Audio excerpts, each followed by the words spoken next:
Let me just summarize where we are.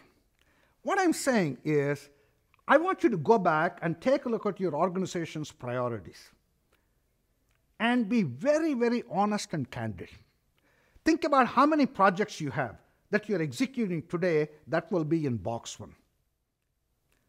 Box one projects are nothing more than closing performance gap in your scissors. That means they are focused on efficiency. You may call it Six Sigma, operational excellence, total quality management. These are extremely important concepts. And box one projects are terribly important. We must invest in our scissors and make the scissors perform even better. But at the same time, I want you to reflect how many box two, box three experiments are you running? And box two, box three is about closing opportunity gap. You cannot close opportunity gap through linear innovations in your scissors. Simply by closing performance gap in your scissors, you cannot close your opportunity gap.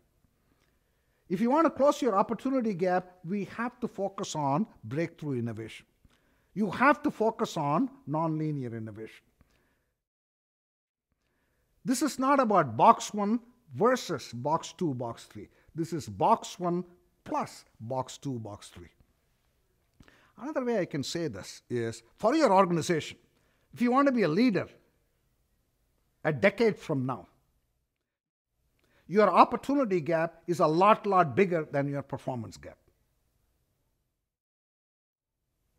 If that is the case, then I ask you a simple question. Today, you have a number of projects.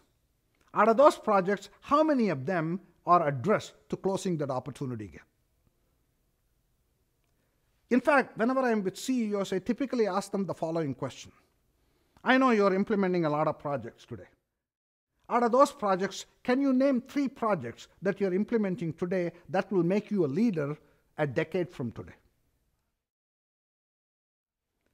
If the CEOs tell me we are working on total quality management, time-based competition, Six Sigma, to become a leader in the future, I typically tell them, welcome to 1970. Not that these are unimportant concepts, but they're really table stakes. They're really performance issues. They're really box one ideas. Another word for performance management is best practices benchmarking. Best practices benchmarking is not strategy. Think about what happens in best practices benchmarking. You kind of look around your industry. Suppose you're playing scissors. You look around others who are playing scissors. And then you ask yourself the question, is there anyone who's doing scissors a little bit better, a little bit smarter? Then you measure the gap between yourself and the industry leader.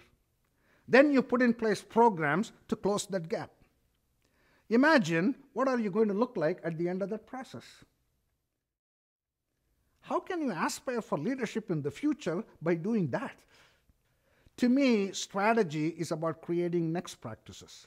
It's not about adopting to the best practices of industry leaders today. Strategy is about innovation.